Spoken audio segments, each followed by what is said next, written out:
All right, what we're now authorized to do, because we found that all of our anchors are intact, there's no damage, there's a little bit of cracking from the freezing and thawing in one of the anchors that I'm a little bit concerned about, but not a big deal.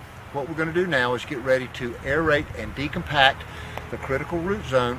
Remember, we measured the DBH at 20 7/8, let's call it 21 inches, and times 5 gives us about 100, that's 8.5, 9 feet. So we have a 9-foot skirt. ANSI recommends 6 to 19, and we could spread it out, but the greenhouses that are projected to be built under here are going to be very close, and we only have this 10-foot skirt. And we're going to establish that with radial trenching, and since this is on a grade, we're going to adjust the radials to a circular, what do you call it, Jesse? The circular hub and spoke pattern. A circular hub and spoke pattern where we're going to slow the water down. We've got plenty of fertile soil up top. We freed up the collar, and so if we make the continued tree preservation actions as recommended, this tree should end up being a great long-term asset to the property, and it'll provide shade in this area for years to come.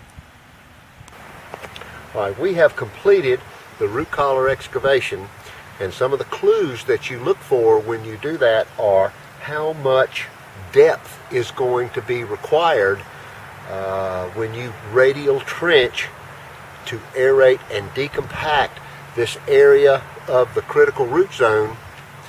That the building that's going to be placed here, the reason we're brought into this scenario at all is there's going to be a building placed here, and they want to know, will this tree stay here?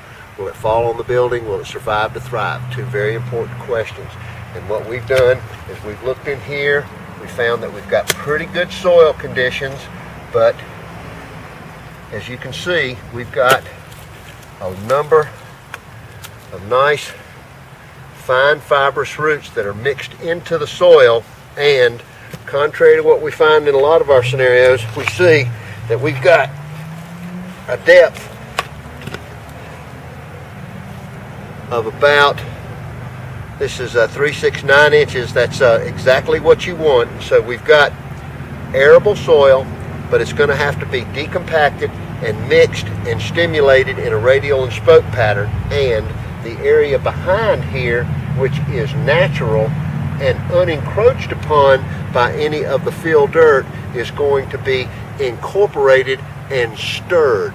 And so we're continuing, as we suggested to you, a process where one tree preservation action logically leads into the next, and it's up to you as the owner to illustrate all of these individual actions for the owner so that they know what's going on.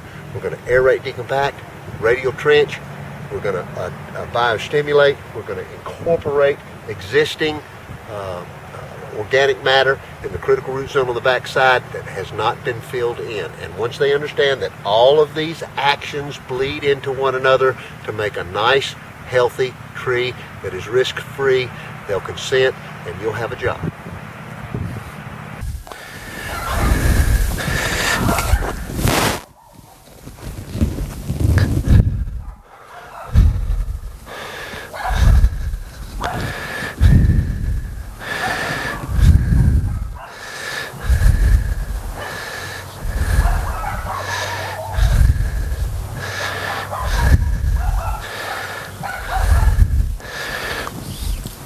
And that's a perfect example of how the cores can vary in consistency just within a distance of 5 or 6 or 8 feet.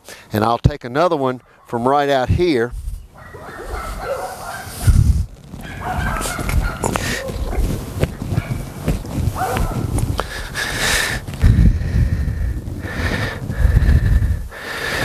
And we can see that we've got nice clay topsoil here. There's still no roots in it. And then we've got that soil there, and then here is what we refer to as true ground level right here, where you've got the red clay and some of this other material here that we refer to as geotechnical.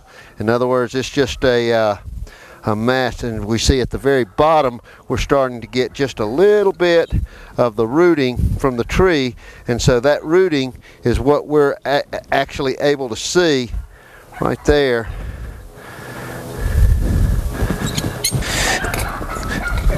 Okay.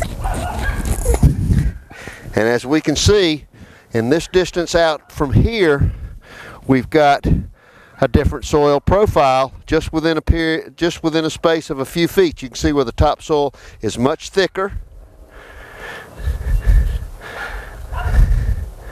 You can see where you've got some rotted bark, some organic matter, and a little bit of a tree rooting effect right in there. We've got some of that in there. That shows some roots right there. And then here is true ground level, where we've got basically impenetrable red clay.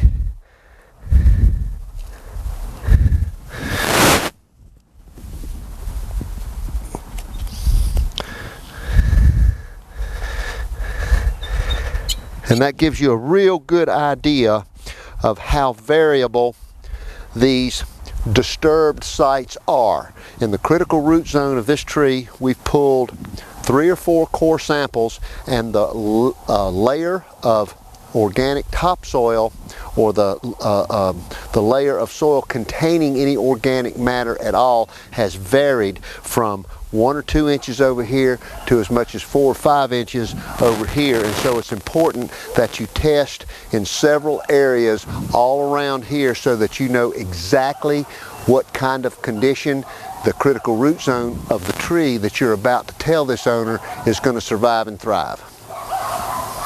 All right, we're going to get ready to aerate and decompact the critical root zone of the tree. The 10-foot skirt, 5 times the diameter, about 10 feet, which is a circle around it. And we're going to use the hub and spoke pattern, radial trench, and the half moon circular trench on grade. This is all for a combination of erosion control.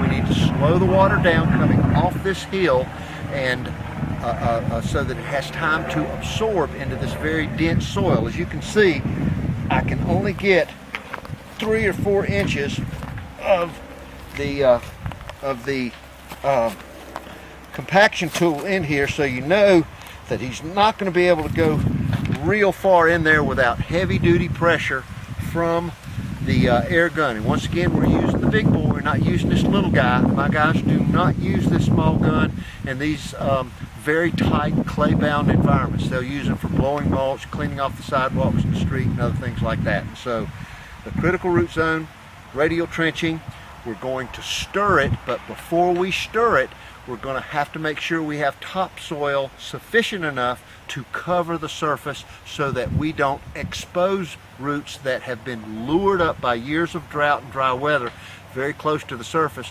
You could aerate those, and if you didn't have something to cover them with right away, then those fibrous roots, which are so vitally important for feeding the tree, could dry out and you would kill them. You would in fact be doing more harm than good. And so there are some subtle nuances, some wrinkles to your tree preservation actions that are extremely necessary.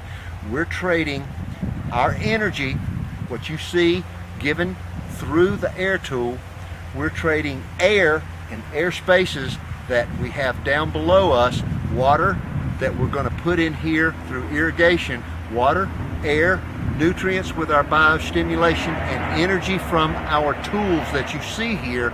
And we as homeowners are trading these big 4 elements for the ecosystem services of shade, beauty, and the aesthetic value that we have. This happens to be a big nut producing tree, and we've got all kinds of wildlife coming out of the woods that do that take advantage of this, and the owners happen to be very high on keeping that balance.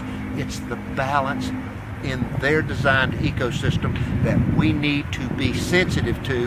And so now we're going to move you right into aeration and decompaction using the supersonic air tool. Pay attention.